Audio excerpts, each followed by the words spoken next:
Hello and welcome to Handmade Originals. This is the channel where I try a whole range of creative projects with a view to encouraging you to do the same, to give you confidence and encouragement. In this video, I am going to tackle my daughter's broken bed, which may not seem terribly creative when you first hear about it, but boy oh boy, this required some considerable lateral thinking. Watch and see.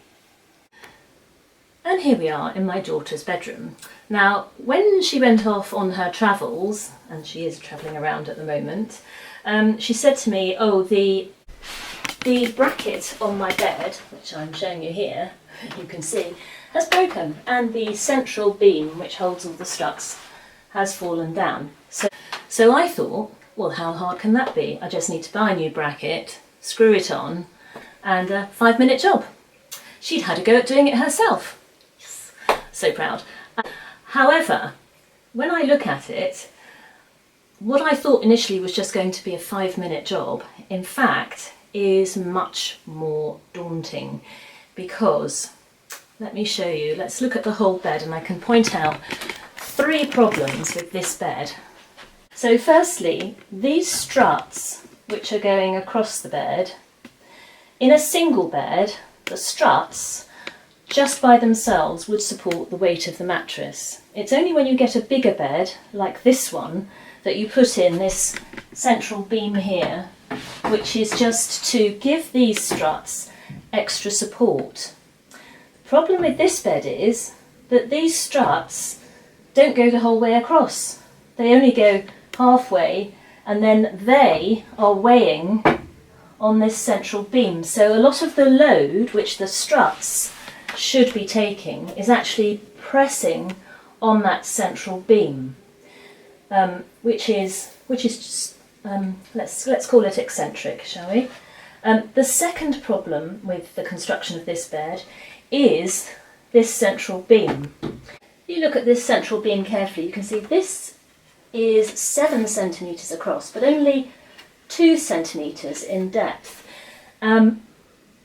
So it's quite wide and it's not very deep, so it's not actually a very strong beam for any sort of wide bed, and given that it's got the extra weight of these struts, it's probably not strong enough, and you can see I can move that. It's probably not strong enough for this bed anyway, so it was only a matter of time before this broke. And the other thing about this is because the dimensions of this beam are the way they are, a beam of that length, after a time, would probably start to sag in the middle. So what we usually do is, if you had a beam with these dimensions, you would set it in the brackets, not that way, which is the way this beam has been inserted, but that way, which makes it much stronger because a beam this way is not going to bow that way. So okay, so number 2, the dimensions of the beam I would suggest are flimsy. It's also, I think that's softwood. And finally, the brackets are also quite flimsy. Yeah. Good. Right, so with this bracket you can see this is actually a 2-part. This one's attached to the bed and this one is attached underneath to this. But it's only got this small metal ledge here for the whole of the weight of that beam, all of the struts, and whoever is in the bed. Right. So this is why, for these various reasons, this is actually no longer just a 5-minute job of putting a new bracket on, but actually quite a daunting task. However, I have a secret weapon. And that secret weapon comes from Mary Poppins saying, which is, in every job that must be done, there is an element of fun, and the trick is to find the fun. And then the job is done. And the fun in this job is my daughter's friend, Nat, who has suggested, first of all, very sensibly, why not make a film out of this for the Handmade Original channel? And secondly, she's offered to help me do it. So here we are, Nat, come round and say hello. Yay! Hello! Thank you very much. Get back to your place. Get back behind the camera. Right, so first things first. Oh, and the other big parameter I have on this job is that this is a room in a house which is rented, and this bed is part of the rental. So huge parameter here. I really don't want to spend a lot of money on it. If I was doing things perfectly, I would take all of these slats out, I would take that out, I would put a really solid beam on some good brackets down the centre, and then I would put slats across that go the whole way across to support any mattress that goes on top. However, we're not going to do that. This is sort of Heath Robinson slight budget job, but which will make it stronger and secure, so that when my daughter uses this bed and sleeps in it, she actually gets a good night's sleep and doesn't find herself sliding out of the bed. Right, so what am I going to do? First things first, I am going to put a proper bracket in that end, if we can point to it.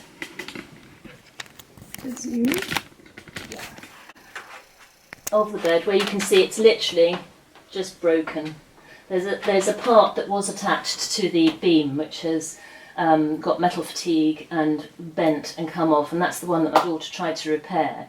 And unfortunately, once metal has bent out of shape once, it's then weakened forever after, so will bend again. So I'm going to take this bracket off. I have tried to get a bracket that will take this width of beam, but unfortunately, because this is 7 centimetres across, it's actually quite wide for your standard bracket.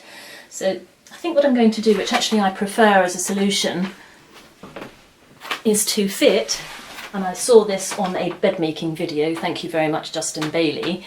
I've made this morning at about 7 o'clock this morning when I was lying awake wondering how I was going to do it. I'm going to take that off, I'm going to glue this, oops, it's going to be, let me just show you on this bit here, like that, to hold the central beam. And once it's glued and set, I'm then going to put screws through it to give it a sort of belt and braces approach. For those of you who are in America and watching, braces are what you would call suspenders. And suspenders, over here, just to complicate matters, are a little lacy girdle that we use to hold stockings up. So yeah, I digress. Let's move away from that. So first things first, I'm going to take this end plate off, I'm going to put this on, and then I am going to, my other secret weapon, which I have made, I'm going to add legs. And I say legs plural because literally these slats give no support at all. And in fact, they put extra load on the central beam, so I'm going to give it extra support, because when I mend something, I take it as a personal insult if it then subsequently breaks again. So I'm not going to have that happen. Right, so let's start with the bracket on the end. Okay, so as I'm standing here and thinking about putting this plate on, it occurs to me that I'm going to have to lift this before I can put the wooden bracket underneath. So it occurs to me that it would actually make more sense to put the legs that I've made on first, so that it's held at the correct height, and then I can glue that underneath there.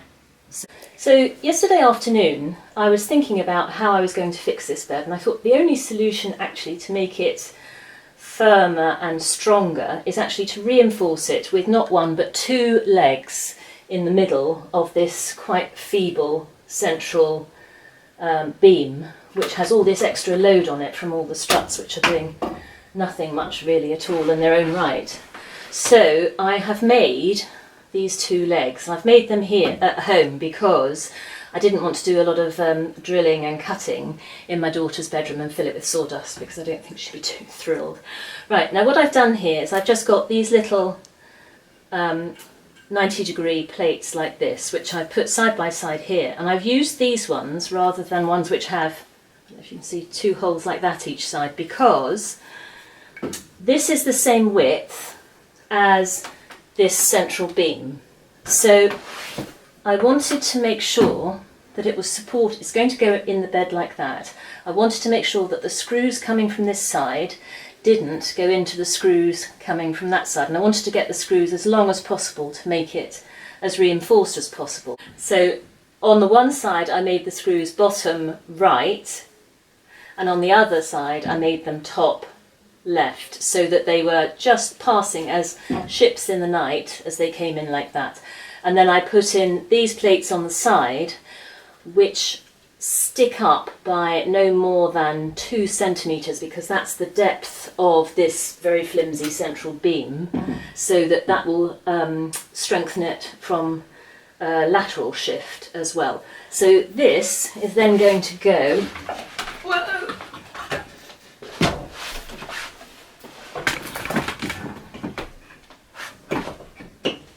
like that, and already I think you can see that's so much stronger, so much firmer, and it's not even screwed in yet. And I just want to check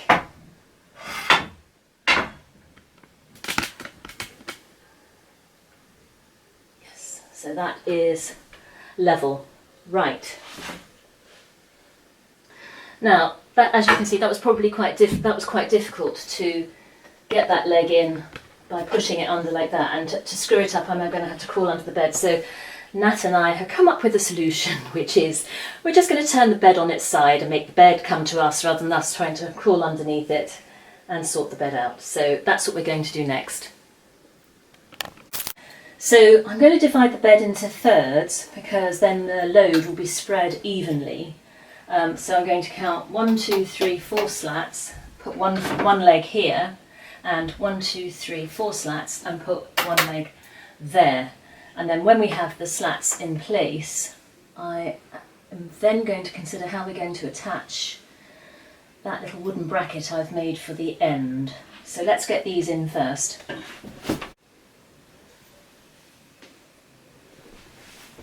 Hold this. Right, as with many DIY jobs, a lot of them actually require a second person with another pair of hands, so that they can hold it while you drill it or screw things in. So I've got Nat here holding the leg, and I am going to see if I can just put these screws straight in.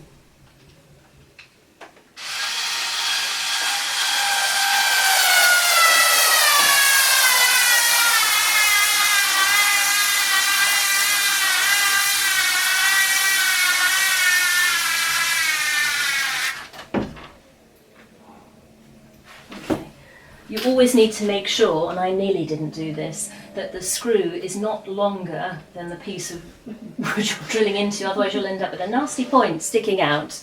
So what I've done here, final thing is, so Nat and I have manhandled this bed backwards and forwards, and we've got the legs on and all screwed in.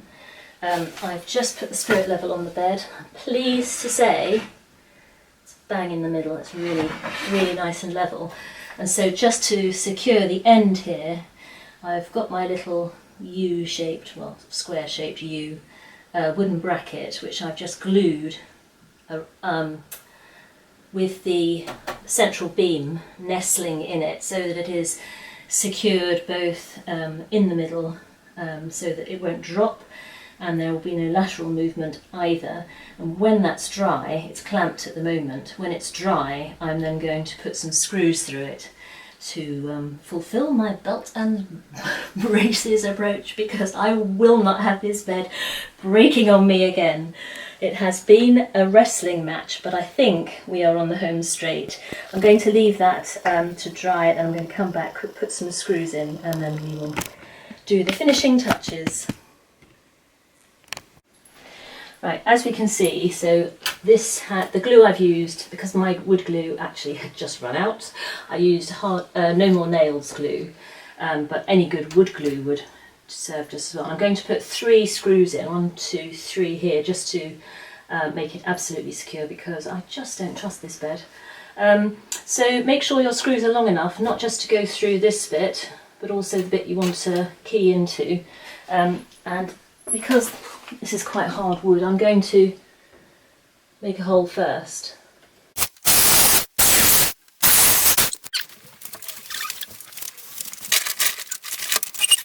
Right, so the glue has worked. The screws are in, the wooden bracket is not going anywhere, thank goodness, and neither now is this bed, which is robust and reinforced. And, icing on the cake, if I can draw your attention to the spirit level, this bed is actually level. So, as Mary Poppins would say, there's one thing left to do, and snap! The job is done. Ta-da! And it literally was a big job. So I could not have done it without Nat. Come round, take a bow, sit on this bed that we have together, reinforced. Without Nat's help, enthusiasm, encouragement, and her brilliant idea actually to film this to try to encourage other people to have a go. And I think at the end of each project I try to review what I would have done if I was doing it again differently. I certainly would have got Nat roped in immediately because she's made the whole process so much more fun, so much smoother. But also I'm not sure I would have done things very differently from a technical point of view because the parameters were Kate's coming home tomorrow, so it had to be done quickly. And secondly, I didn't want to spend any money on it because it's not our bed, so I had to literally make it from stuff I already had in the home. So it was a question of reinforcement rather than remaking. The second thing I always try to consider at the end is what, if anything, I've learned from this project. And I think I sort of knew already, but what has really been reinforced by this is if you have a project which is huge or daunting or you just don't really want to do it, what makes it so much easier, whether you think of it as misery loves company or a problem shared is a problem halved, get someone to come and help. I think it's time for us to go now.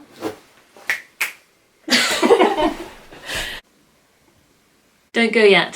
3 things I want to tell you. Firstly, I'm going to put the link down below to the Justin Bailey video which I referred to in this video, in which he actually makes a bed from scratch, which is a huge project. I don't think I would do that. Well, perhaps not just yet anyway, but that's quite useful. Lots of different tips in that. Secondly, I hope you'll consider subscribing and look through all of the various projects which I've done and all the different challenges, and maybe there'll be something there that will pique your interest. And thirdly, I hope you'll put your notifications on so that when I put a new video up, you will be notified. And, okay, fourthly, if there's anything you think, oh, actually, I'd like to see a video on that, and it's a creative challenge of some sort, please let me know, and I will have a think about it. I can't promise I'll do everything, but you never know. Keep in touch.